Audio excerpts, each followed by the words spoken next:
I never planned to go to Cannes. It wasn't the kind of place someone like me ends up. Not because I couldn't afford it, but because I never really belonged in places where everything felt curated, polished, artificial. I worked as a freelance videographer in Manchester, mostly filming weddings, the occasional corporate event, and sometimes short travel clips for small brands. Nothing glamorous. The Cannes trip came out of nowhere. A client I'd worked with once, some mid-level film distributor, emailed me asking if I could fly out to France for a few days. He needed someone to capture behind-the-scenes footage during the film festival. Nothing official, nothing tied to the big red carpet events, just raw footage for social media. The pay was decent, travel and hotel covered. I said yes without thinking twice. The first thing I noticed about Cannes wasn't the luxury. It was how quiet it felt. Not during the day, obviously. The streets were full of people, cameras, flashing lights, expensive cars gliding past like they owned the road. But underneath all that, there was this strange stillness. Like everything was happening on top of something that didn't belong there. I landed in the afternoon and checked into a modest hotel about 15 minutes away from the main festival area. Not one of the fancy ones, just a small, older building tucked into a narrow street. The receptionist barely looked at me while handing over the key. "Third floor," she said. "Room 309. Her voice was flat, almost bored. But when I turned to leave, she added something. "Don't wander too far at night." I paused, thinking she was joking. She wasn't. The first 2 days were normal. Busy, but normal. I followed my client, his name was Daniel, around different locations, filming casual interviews, people laughing over drinks, snippets of conversations that sounded far more important than they actually were. Everyone seemed obsessed with being seen. That's what Cannes is, really. A place where people go to be noticed. But the third night was different. Daniel told me he didn't need me until the next morning, so I had the evening to myself. I grabbed a cheap dinner from a cafe and started walking along the quieter streets, away from the crowds. That's when I found the alley. I don't remember turning into it. One moment I was walking along a lit street. The next I was standing in this narrow passage between two old buildings. The air felt colder there, heavy. At the far end of the alley, there was a door. It looked out of place, wooden, dark, almost old-fashioned, like it belonged to a different time. There was a small sign nailed beside it. Private screening. Invitation only. I should have walked away. Instead, I stepped closer. The door wasn't locked. Inside, it was pitch black. For a second, I thought I'd made a mistake, that I'd just walked into some abandoned storage room. But then I heard voices. Whispers. Soft, overlapping, impossible to make out. A dim light flickered somewhere ahead, so I followed it. The hallway opened into a small theater. Old seats, maybe 20 or 30 of them, a screen at the front, and people, sitting silently, facing forward. I couldn't see their faces clearly. They didn't react when I entered. It felt wrong, but not in a way I could explain.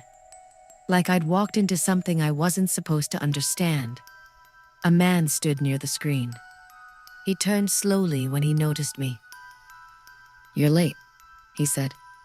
His accent was hard to place. "I think," I started, "I might have the wrong—" He cut me off. "Sit." Something about the way he said it made me hesitate. But I sat. The film started without warning. No title, no sound at first. Just grainy footage. It looked like it had been shot on an old camera, the kind people used decades ago. The image flickered as if it was struggling to exist. At first, it showed a street. A normal street. Then I realized something. I recognized it. It was the street outside my hotel. I leaned forward. The camera in the film moved slowly, like someone was walking. It turned a corner, past a cafe I'd eaten at earlier, then stopped, right in front of my hotel entrance. I felt my chest tighten. "This isn't funny," I muttered, half expecting someone to laugh. No one did. The footage continued. The camera entered the hotel, walked up the stairs, stopped outside a door. Room 309. My room. I stood up. "All right, what is this?" No one answered. On the screen, the door slowly opened. The camera stepped inside. The room looked exactly how I'd left it, except there was someone sitting on the bed, facing away from the camera, wearing the same clothes I was wearing. I couldn't breathe. The figure moved, slowly, too slowly. It turned its head just enough for me to see its face. My face. But something was wrong with it. The eyes were off, too dark, like empty spaces instead of actual eyes. And then it smiled. Not a normal smile. Too wide. Too forced. Like it had learned how to mimic one. I backed away from the screen. "Nope," I said. "I'm done." I turned to leave. The door was gone. Where it had been, there was just a blank wall. My stomach dropped. I looked back at the people sitting in the theater. They hadn't moved. Not a single one. "Hey!" I snapped. "This isn't funny anymore. Let me out." The man near the screen spoke again. "Sit down." I shook my head. "I'm leaving." "You already have."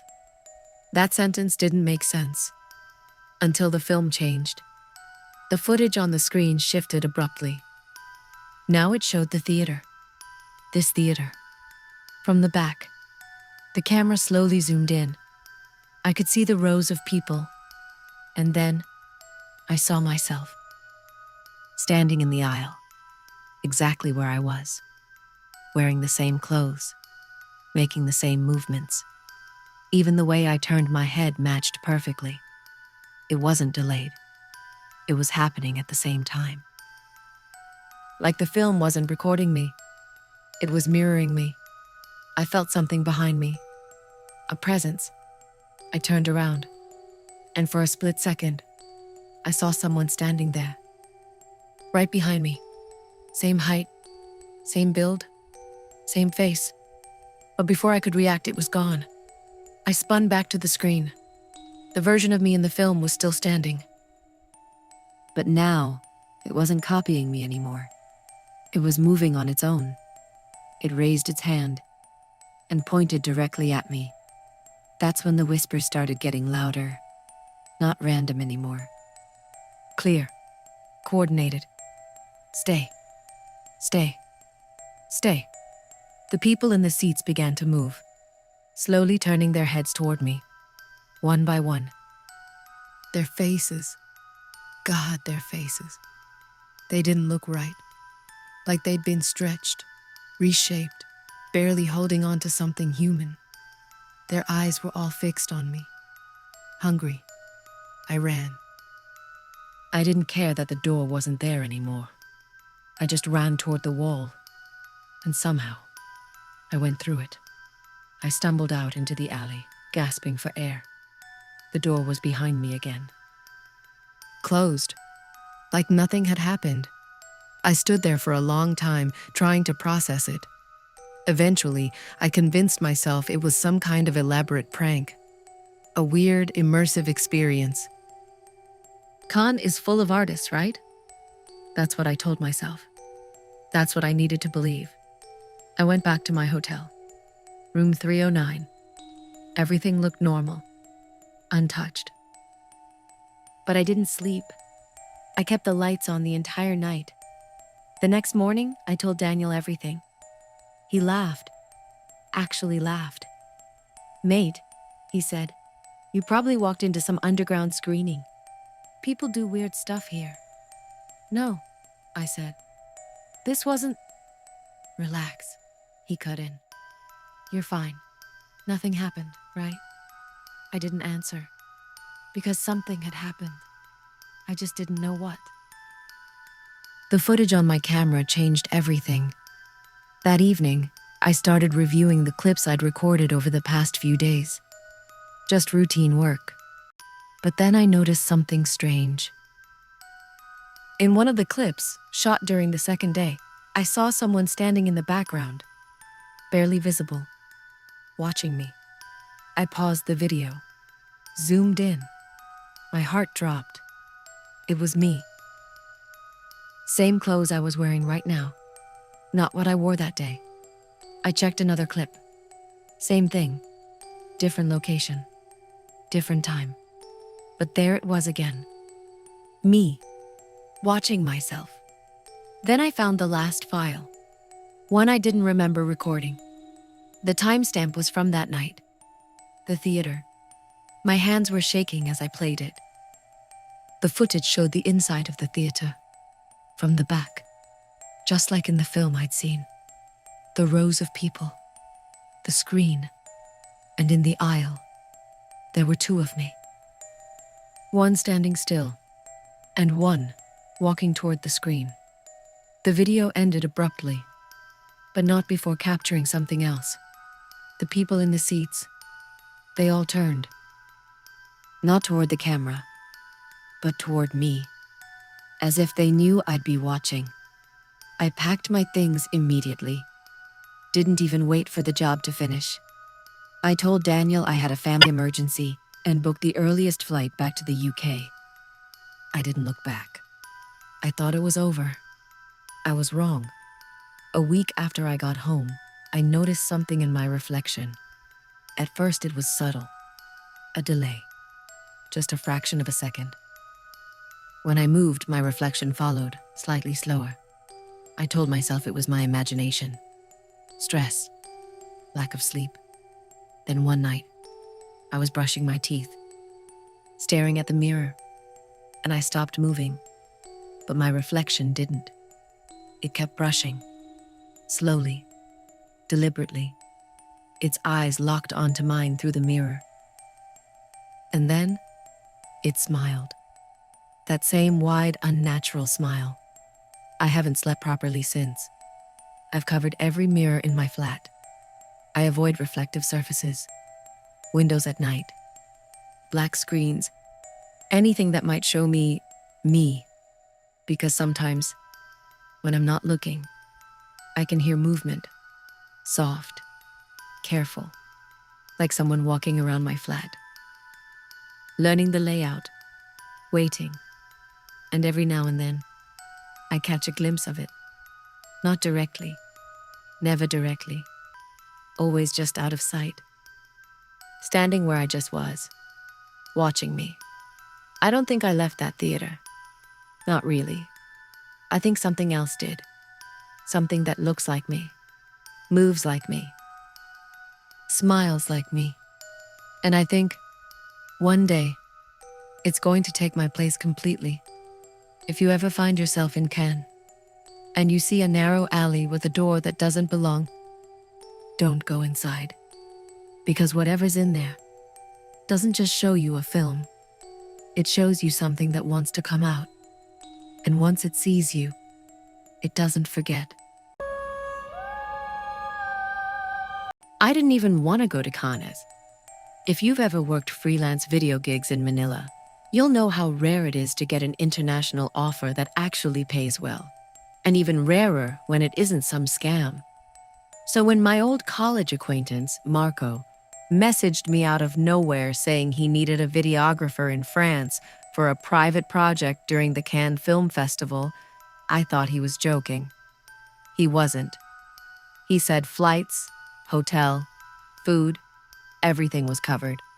All I had to do was document behind-the-scenes footage for a small indie production team. Nothing big, no celebrities, just atmosphere shots, interviews, and some late-night event coverage. It sounded too easy. That should have been my first warning. The moment I landed in France, everything already felt off. Not scary, not dangerous, just unfamiliar in a way that didn't feel normal. I've traveled before, but Cannes had this strange energy to it. It was like everyone there was pretending to be someone else. Like the entire city was a stage and nobody ever stepped out of character. Marco met me outside the airport. He looked different. Not physically, just drained. His eyes were tired, like he hadn't slept in days. "Bro, you made it," he said, forcing a smile. "You okay?" I asked. "Yeah," he replied quickly. "Just busy. You'll see." That answer didn't sit right with me. The hotel he booked for me wasn't fancy, which I expected. It was tucked away in a quieter part of Cannes, far from the red carpet chaos. Narrow streets, older buildings, not many tourists. The receptionist barely spoke English. She handed me the key and said something in French to Marco. I didn't understand, but Marco did. He froze for a second. "What did she say?" I asked. He hesitated. "Nothing important. I didn't push it. I should have." My room was on the 4th floor, room 417. It smelled faintly like damp wood and something else I couldn't place. Not strong enough to complain about, but noticeable enough to make me uncomfortable. Still, I brushed it off. Jet lag, I told myself. The first night, nothing happened. The second night, that's when things started. I woke up around 2:30 a.m. No reason, no noise, just suddenly awake. At first, I thought it was just my body clock adjusting. Then I heard it. A soft tapping sound. 3 knocks. Pause. 3 knocks again. Coming from the wall beside my bed. I sat up, listening. Silence. Then again. Tap, tap, tap. Not loud. Deliberate. Like someone was knocking from the other side. I checked my phone. 2:37 a.m. I got out of bed and pressed my ear against the wall. Nothing. Just silence. I laughed nervously to myself.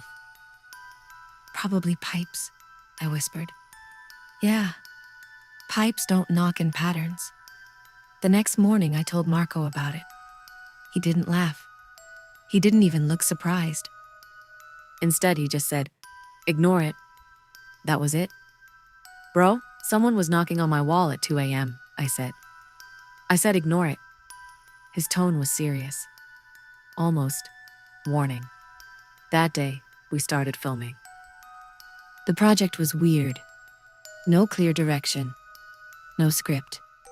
We just followed this small group of people around, 5 or 6 of them, all part of the production.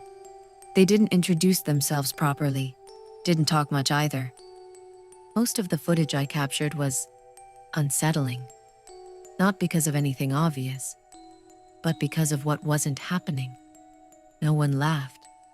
No one joked. No one even acted like normal human beings. They just moved from place to place, quietly, like they were following instructions only they could hear. That night, the knocking came back. Same pattern. 3 knocks. Pause. 3 knocks. But this time, it came from the door. I froze in bed. Tap, tap, tap. "Hello?" I called out. No answer. I slowly got up and walked toward the door. Another set of knocks. Closer now. More urgent. I checked the peephole. No one was there. But the knocking didn't stop. It continued. Right in front of me. Even though no one was outside. I stepped back. Heart racing. "Marco?" I called, even though I knew he wasn't in the room. The knocking stopped. Instantly. Like it had never happened. The next day, I confronted him. "Something's wrong with this place," I said. "I'm not imagining this." He looked around before answering, like he didn't want anyone to hear. "Just finish the job," he said quietly, "then leave." "What do you mean, just finish the job?" He didn't respond.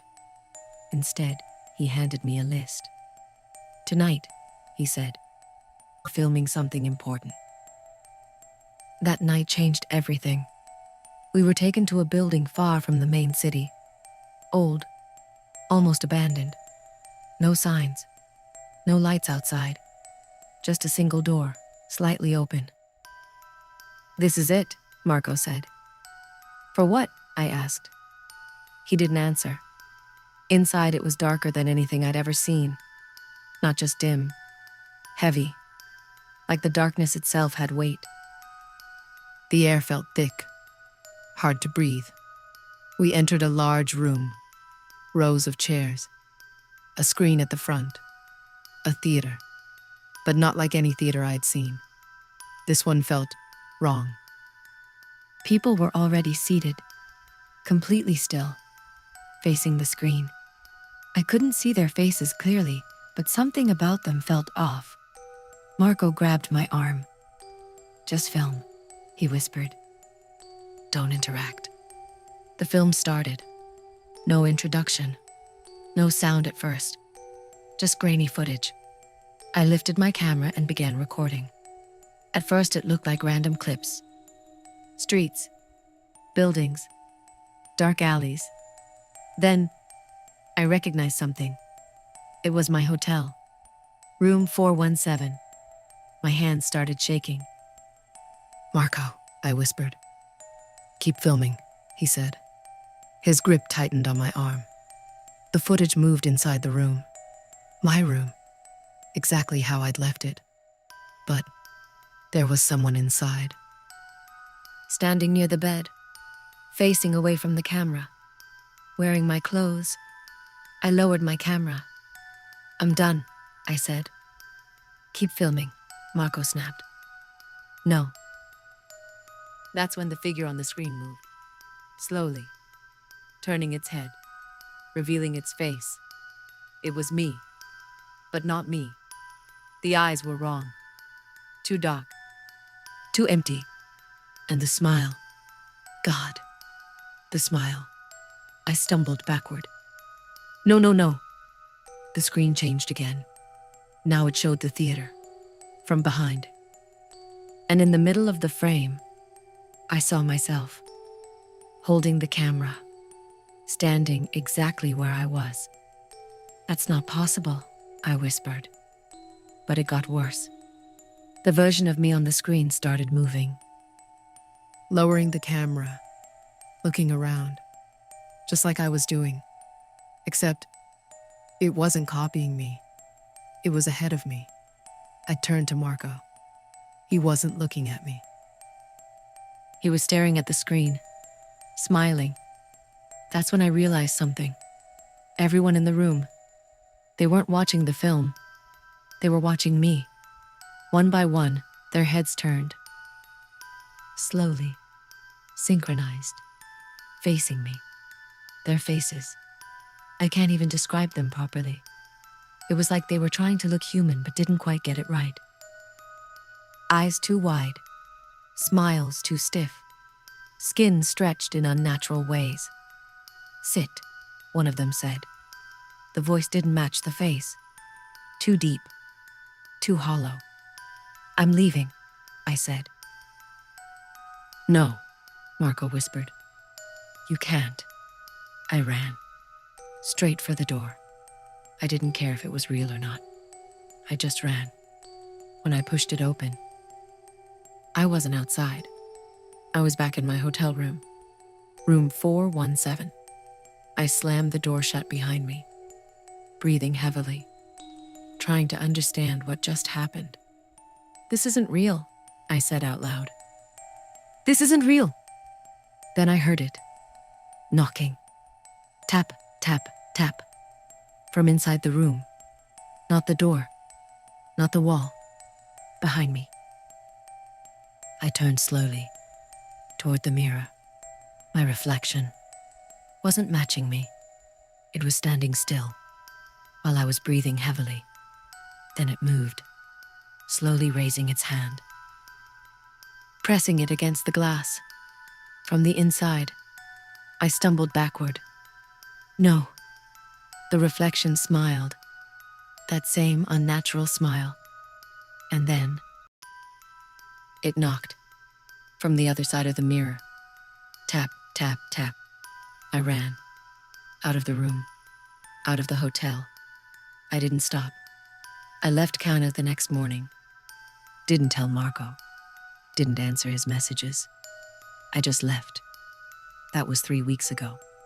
I'm back in Manila now, trying to go back to normal life. But I can't.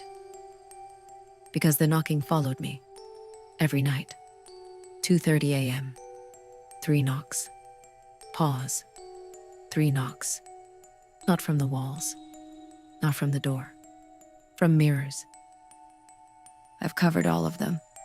Every single one. But sometimes, late at night, I can still hear it. And yesterday, I saw something. I was walking past a glass window. Didn't even mean to look. But I did. My reflection. Wasn't alone.